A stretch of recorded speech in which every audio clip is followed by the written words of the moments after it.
It's an interesting time for business. Tariff and trade policies are dynamic, supply chains are squeezed, and cash flow, it's tighter than ever. If your business can't adapt in real time, you are in a little bit of hurt. So how do you get full visibility and adapt in real time? Over 42,000 businesses trust NetSuite by Oracle, your AI-powered business management suite. It brings accounting, financial management, inventory, and HR all under one roof.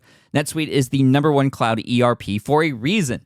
It's your single source of truth, giving you the data and control you need to move quickly. Real-time forecasting helps you move into the future with confidence, and with AI built in, you can automate the busy work and focus on strategy.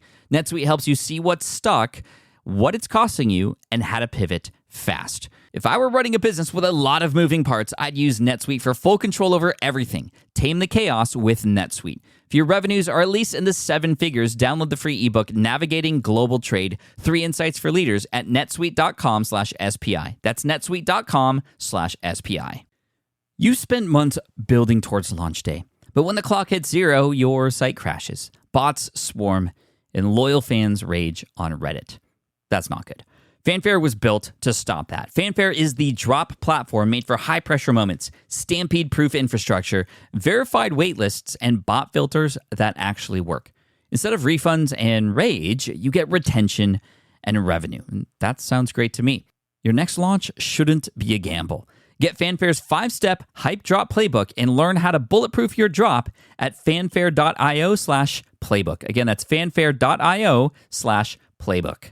I would write a story for a magazine, and then I would move on and write another story for a magazine that had nothing to do with the first one. I was never accruing anything. I wasn't accruing audience. I wasn't accruing knowledge. I was starting from 0 every single time.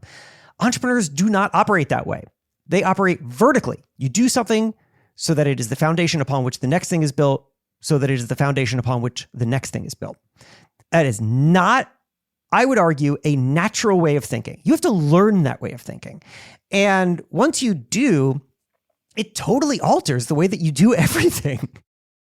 We are making some big changes here at SPI. It's going to be an exciting end of the year here and an amazing 2024, hopefully for all of you as well. If you heard last week's Friday episode, we had Terry Rice on, somebody who's now going to be officially a part of the SPI team, but not on payroll like an employee of SPI like some of our other amazing people, but as something that we like to call experts in residence, EIRs. And later this month, we're launching the EIR program specifically for the SPI Pro community. The SPI Pro community, as you might know, is for the people in our audience who have established businesses, who want to connect with each other, mastermind, get coaching from established business owners like Terry and today's guest, Jason Feifer. These experts are bringing different styles, different experiences, and different skill sets to you inside of SPI Pro. And we're going to use the opportunity today to speak to Jason Feifer. We talked with Terry last week. We're talking with Jason today, and you're going to hear a very different approach to business, a very different style. And Jason is an incredible communicator. He's an author, and he's got jasonfeifer.com where he runs a newsletter that you can get access to and a book that you might want to check out if you haven't already. We've heard him on the show before when we've had our entrepreneur roundtables. He is the editor-in-chief of Entrepreneur Magazine, and here he is for episode 736, the official welcome as a part of SPI's EIR, or Experts in Residence program, Jason Feifer. Here he is. You're listening to the Smart Passive Income Podcast, a proud member of the Entrepreneur Podcast Network, a show that's all about working hard now so you can sit back and reap the benefits later. And now your host, he wants to eat hot wings with Sean Evans on Hot Ones one day, Pat Flynn. Running a business means legal questions are inevitable. Is this contract or agreement solid? What can I do if a client won't pay me? Am I set up properly for taxes? Well, rather than trying to navigate all of this on your own or searching endlessly online, imagine having a law firm on your side without the high hourly rates. That's exactly what Legal Shield's small business plans offer. With Legal Shield, entrepreneurs get access to real legal support, contract reviews, collection letters, guidance on business formation, and even help handling IRS audits. Members can book consultations, upload documents through the app, and work with a provider law firm that understands small business laws in your state.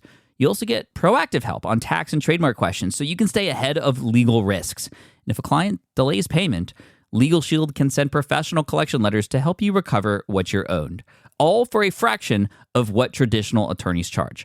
Go to LegalShield.com/SPI or call 833-570-9980 to learn more and get big business legal support without a big business budget. That's LegalShield.com/SPI. While DIY website tools are everywhere, most fall short on design and performance. Hit publish. Framer ships your site worldwide in seconds. No code, no compromises. Framer is a powerful, user-friendly platform that delivers developer-level results without writing a single line of code.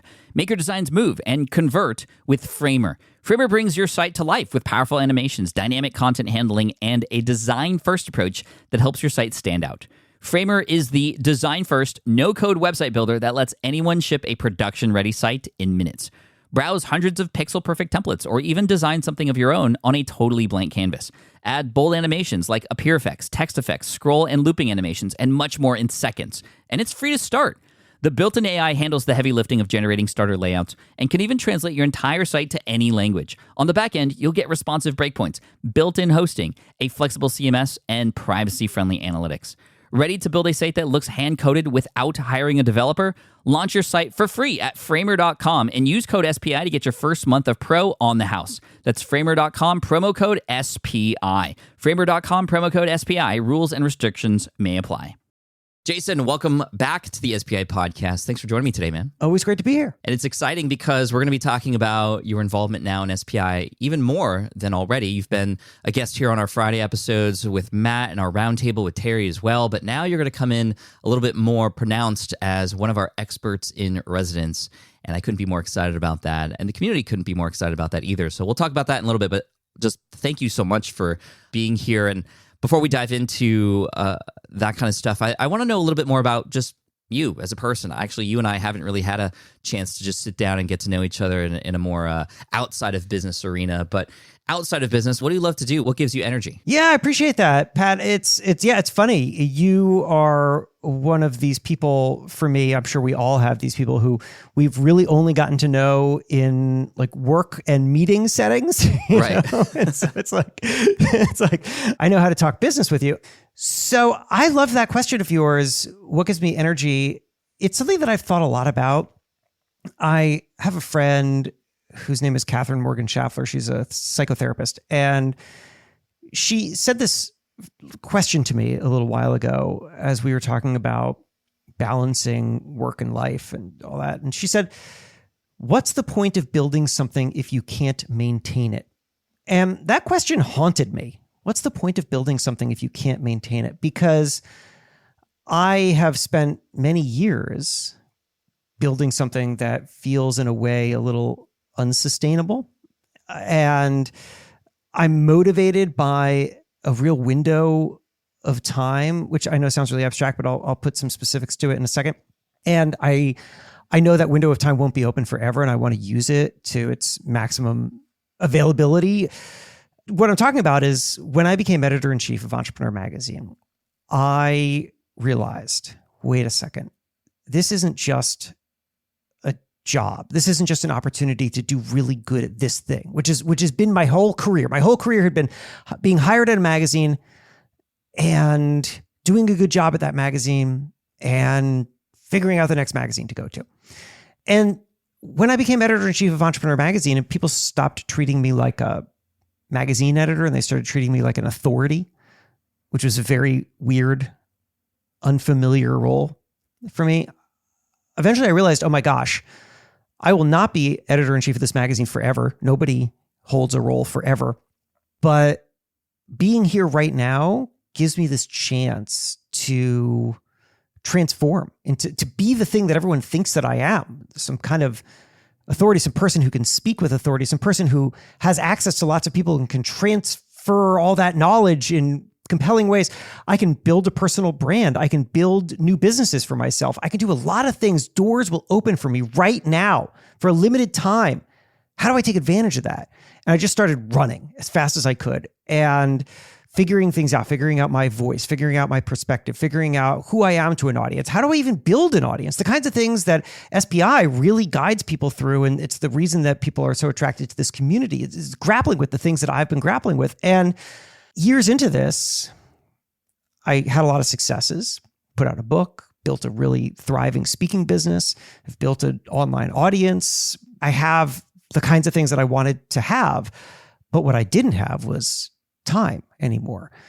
I had thrown all of it at this project. And when my friend Catherine at the beginning of this year said, what's the point of building something if you can't maintain it? I realized it is now time to try to figure out how to stop running as hard and build into my life the things that give me not just professional success, but the energy to put towards continuing to build that professional success. And what is that energy? Where does it come from? I'm still working on that, Pat. I'll be honest with you. It comes from taking long walks, comes from screwing around on the guitar, comes from coffee with friends, comes from recognizing that sometimes like people like you, which is to say, like I said, those people who I only know in these work settings, maybe it's time to just like carve out time and just take a walk, get a pastry with somebody, just like talk about something that's not work related. Those things are important. We sometimes forget those things, and I'm trying to remember them.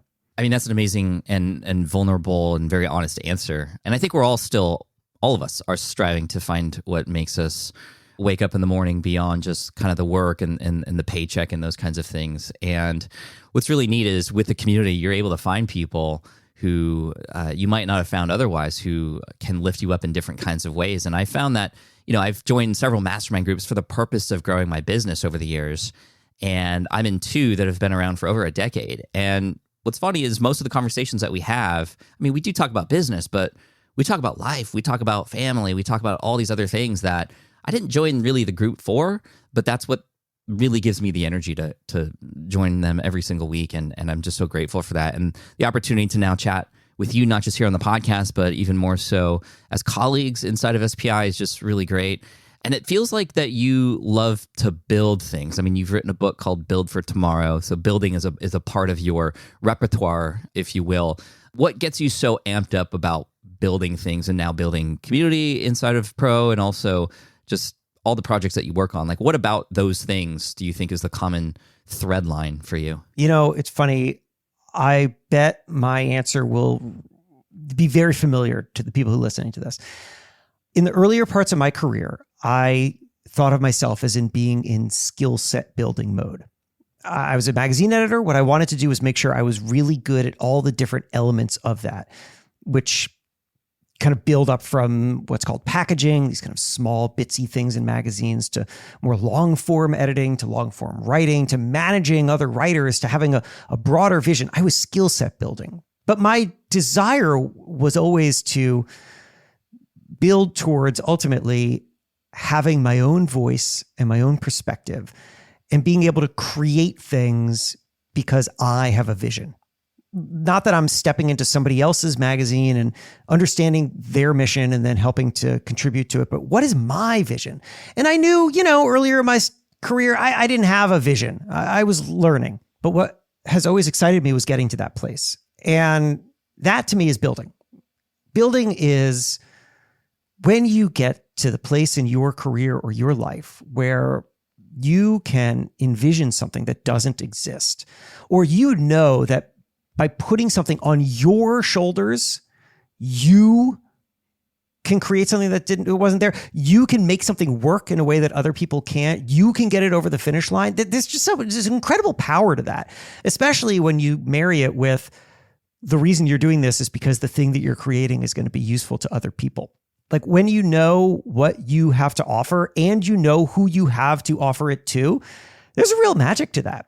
And that's the thing that's come into focus for me in the last number of years. And I have really leaned into where I think I'm strongest, and where I'm strongest is in communicating, is in helping people understand things, see things. I feel like I'm a processor of information. I can hear a lot. I can learn a lot, and then I can turn around and help it be relevant to other people. I'll tell you what I suck at. What I suck at is like sales and like product development. And so I'm working on that. And we'll talk a little bit more about my role as expert in residence at SPI. And one of the motivations for me doing this with you guys is actually to get a good inside look at how organizations are structured and how a company like SPI has built the kind of thing that it's built, because I know how to communicate with people inside a community. I don't know how to build a community. It's like an organizational thing that I haven't figured out. So I'm like thrilled to see how things operate. And at the same time, I want to maximize the thing that I do best, which is to build, which is to create, which is to know what you're really, really good at. Nobody ever said Shaquille O'Neal was a bad basketball player because he couldn't shoot 3-pointers, right? Like, he was really good at the thing he was really good at. I have come to a place in my career where I know what I'm really good at, and it excites me every day to get up and be good at that thing and to build things off of that, and to then find the right partners who can take care of the parts of building that they're best at too. That is amazing. I mean, communication is key in everything. Yeah. And to have a communicator come on board who can also not just say things and motivate like you do, but also discover. You're able to discover perhaps the hidden talents or the unknown attributes of a person to be able to kind of unlock that and turn that into something else. And I'm curious, like, as your role inside of Entrepreneur Magazine, you've been in this role for how long now? I joined in 2015. So it's been a while. 2015. Yeah. So 8 years coming on 9. Right. You've been able to experience a lot of different voices as a person sort of overseeing the magazine being put together before it's published. What are some of the skills that you've picked up and things that you've kind of siphoned from your work at Entrepreneur, which you're still there, obviously, but I'm curious, what were the skill sets that you picked up there that would be very beneficial for the communities that we are involved in now at SPI Pro? So I love that question. I'll split it into two answers. There's what I've learned from having access to incredible entrepreneurs, which is a big part of the job at Entrepreneur. And then there's what I've learned by navigating this work myself. What I've learned from other entrepreneurs, it's funny, I wouldn't have had words for this for most of my career, but it snapped into focus a number of years ago. So in addition to Build for Tomorrow, that book that you mentioned that I did, which is a book for anybody navigating change in their career. Before that, I wrote a romantic comedy with my wife. Did you? It's very, very different. Yeah. That's awesome. It's called Mr. Nice Guy. It was so fun. Really explored like a different area of creativity, which I know is a big driver for you too, in the many things that you do. And so we wrote this romantic comedy. It's a novel. It came out on St. Martin's Press. And when it came out, this was years and years ago, when it came out, I had this really interesting dual reaction. Writer friends of mine, when I told them that this book was coming out, they would say, "Oh my God, that's awesome. Congratulations." And entrepreneurs, when I told them that this book was coming out, this romantic comedy that had nothing to do with my work as editor-in-chief of Entrepreneur Magazine, they would say, "Oh, that's interesting. What are you going to do with it?" Mm-hmm. And oh, man. I couldn't understand what was happening for a while. And then I realized what was happening. And what was happening was that to entrepreneurs, the only reason to do something is because it is the foundation upon which the next thing will be built. And so when they heard that I was publishing this romantic comedy novel that I wrote with my wife, their immediate assumption was, there's a next move here, right? We're going to put this book out and then we're going to open a school to teach writing novels. There's something. So there's got to be some next play here. And there wasn't, Pat. There was no other play. It was just that, And look, that's fine. Not everything has to lead to everything. But what I realized was that I had come from a world previous, like my career in media up until then was really a career oriented around what I now have come to think of as horizontal thinking, which is to say, you do a thing, you put it out in the world, you move on. You do another thing, you put it out in the world, you move on, right? I would write a story for a magazine and then I would move on and write another story for a magazine that had nothing to do with the first one. I was never accruing anything. I wasn't accruing audience. I wasn't accruing knowledge. I was starting from zero every single time. Entrepreneurs do not operate that way. They operate vertically. It's vertical thinking. You do something so that it is the foundation upon which the next thing is built, so that it is the foundation upon which the next thing is built. It stacks. It stacks. That is not I would argue, a natural way of thinking. You have to learn that way of thinking. And once you do, it totally alters the way that you do everything. I have been thinking and stacking that way ever since it clicked in my head. Everything that I described to you, building the audience, getting the book, doing the speaking, like all those things are connected. I do one so that it builds to the next. I understood that writing this book was going to drive more speaking business. It was part of the reason I did it. That's how I'm thinking about it now. I wasn't thinking about it then. That has given me an ability to build towards a kind of purposefulness that was really exciting. So that is one way in which I was really transformed. I like to translate that for other entrepreneurs. A thing that I'll love talking with the community in SPI about is helping people get a clarity of purpose and vision, helping people understand how the thing that they're doing now fits into the next thing. People oftentimes get anchored down to the way in which they're doing something, and it inhibits their ability to see how what they're doing now transfers to the thing that they need to do next. And that I have learned from other entrepreneurs. It's been tremendous. As a person navigating this, also myself, learning how to connect with and understand an audience has been a really powerful thing at Entrepreneur. At every other magazine that I worked at, I was basically handed the audience. Here's who we reach. But at Entrepreneur, I had the opportunity to define the audience. Who should we reach? And I'll give you one example of how I thought about this. When I started at Entrepreneur in 2015, Entrepreneur really thought about itself as a small business brand. But I'm looking around and I'm seeing that so many different kinds of people think about themselves as entrepreneurs. They talk about themselves as entrepreneurs. They don't all own small businesses. Some of them do. Some of them just aspire to own some. Some of them are intrapreneurs, really, functionally. And I thought they're all coming to Entrepreneur because they all relate to this word, but we're only speaking to a small segment of them. What would it mean to speak to all of them? And what I came to realize was that the thing that everybody who calls themselves an entrepreneur has in common is that they all have the same emotional experience of being an entrepreneur. That sense of loneliness, of problem solving your way through walls, of challenging, of trying to create doors where others see walls. That's a thing that it doesn't matter if you're running a venture-backed company in Silicon Valley or you just started a business last week. Everybody feels that emotional journey the same way.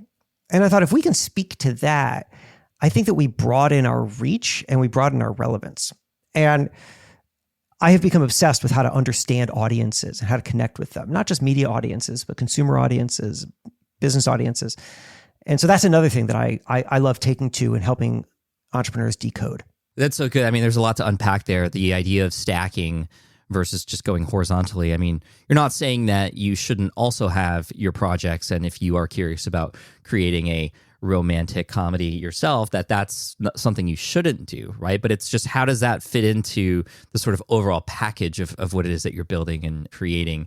Because you're right, I think a lot of us go through life horizontally. It's just one thing, okay, that's done, move on to the next, move on to the next. But as entrepreneurs, we're stacking. And that's what's really great about SPI Pro and the way that we, and credit to Matt and the entire community, Jill and everybody who has built this structure in a way where it allows entrepreneurs who are coming in to see that stacking ahead of time, to go, okay, this is where I'm starting, but then I'm going to add an email list to the audience building factor. And then I'm going to have a podcast that builds a deeper relationship with those who may have found me in other different kinds of ways. And now we're bringing in different voices, different experts with different styles.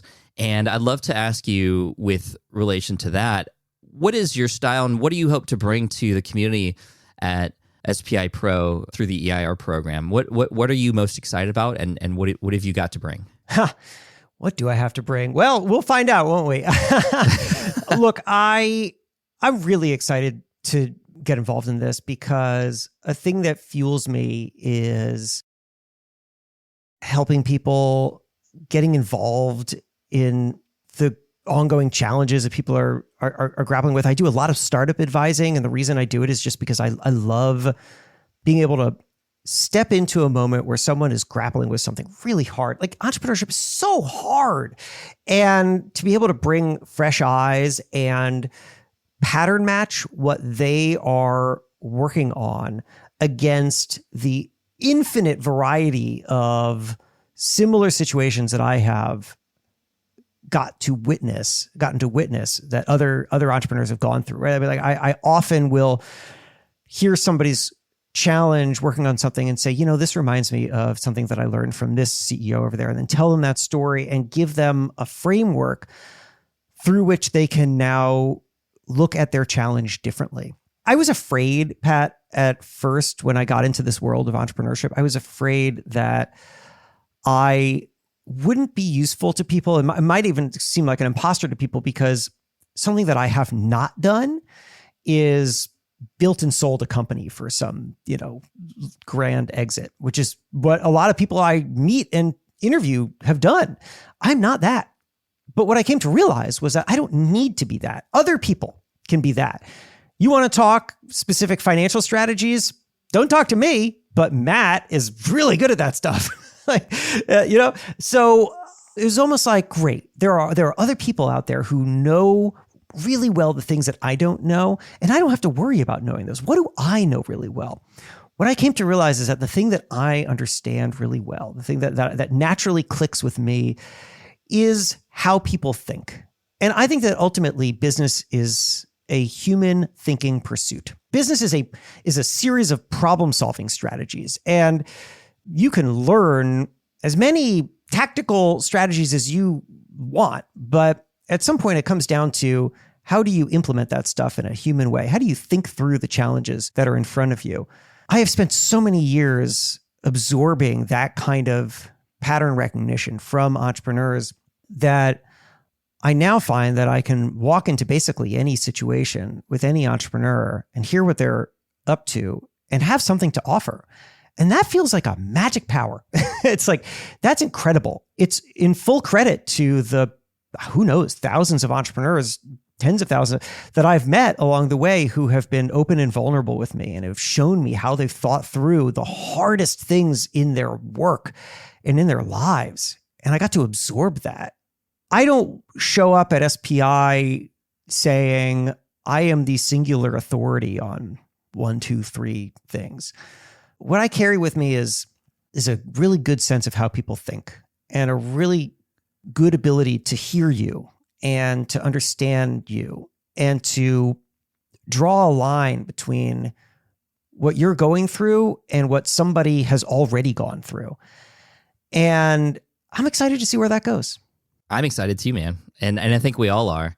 Just access to what you have experienced over time and who you've chatted with is far and beyond just anything that I could ever have access to myself. And this is why sort of partnering with you in this way is really amazing. And we have Terry and many others who are coming on board later and into the future. And of course, our existing team, Matt and Jillian, with their expertise, it's not just me anymore. And I think that's what's really great about this and I'm involved in EIR now as well in a more formal manner. So I'm showing up even more personally. So to the SPI pros that are out there, look out, you got a lot of great minds coming your way to help you out in whichever way you might need help, and a lot of different styles. And if you're not an SPI pro, definitely check it out, spipro.com.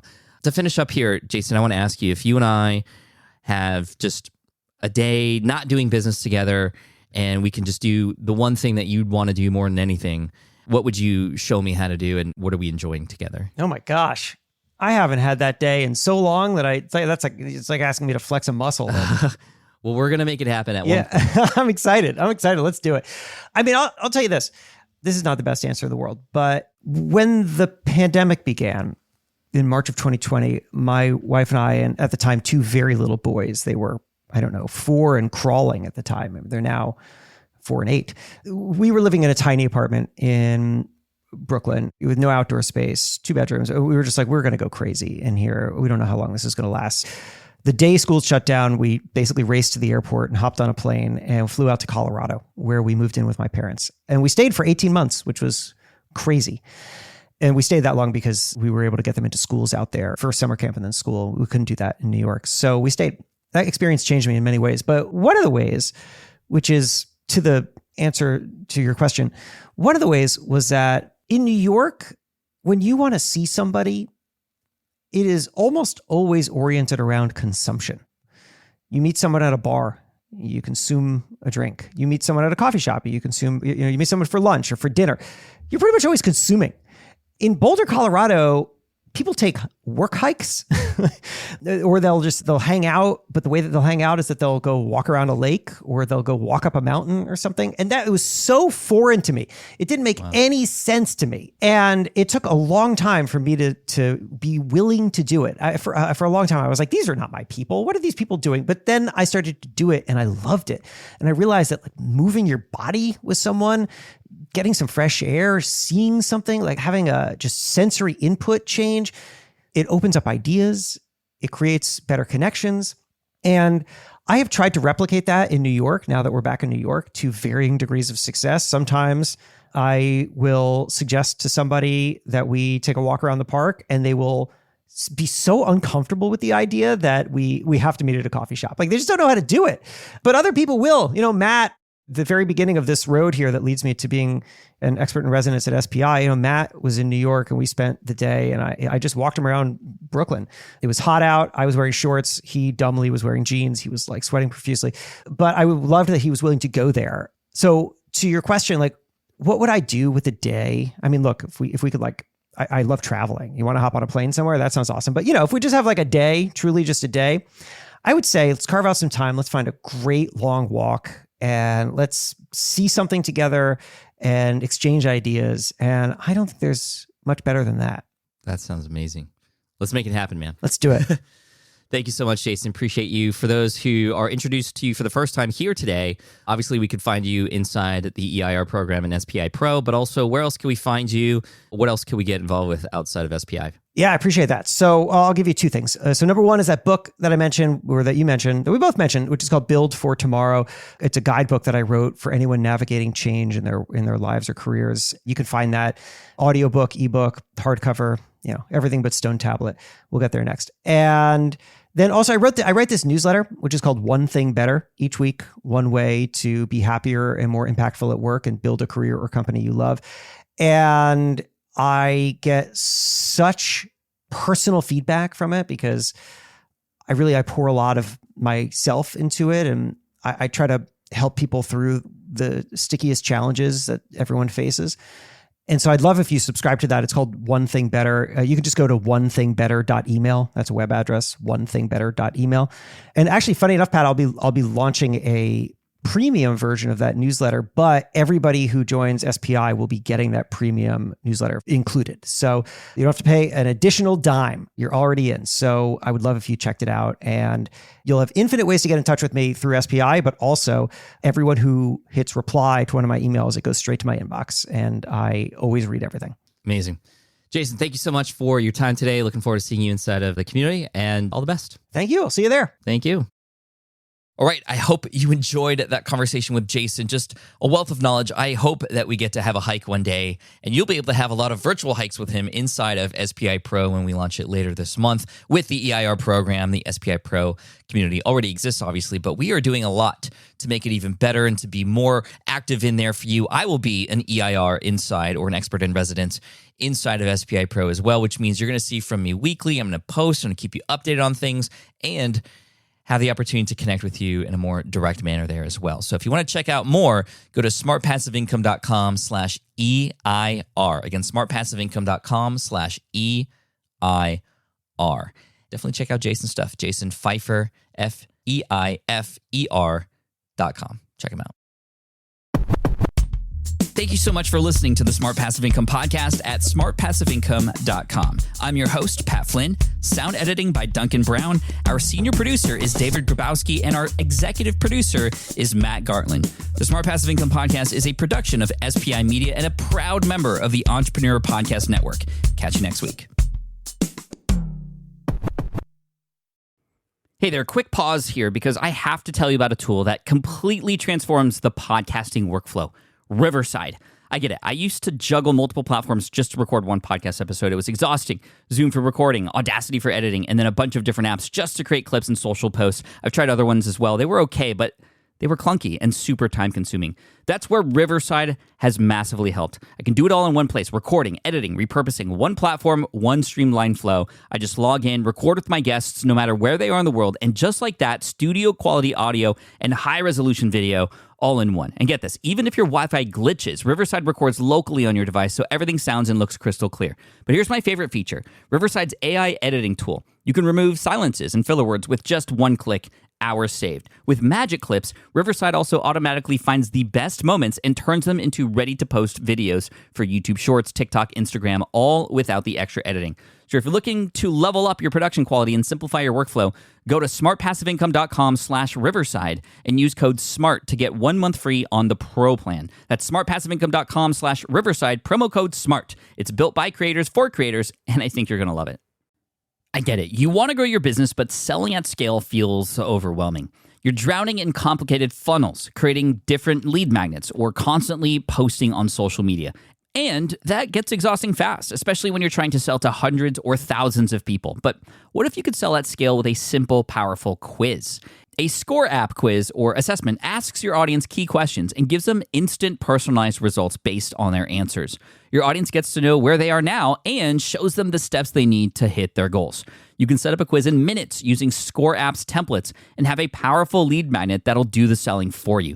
The best part is your audience actually wants to take this quiz, and you build huge amounts of trust before you even make a single offer. No hard sales, no chasing leads, just value at scale. Get 50% off the first 3 months using the discount code SPI. Just head to scoreapp.com/SPI. Again, that's scoreapp.com/SPI.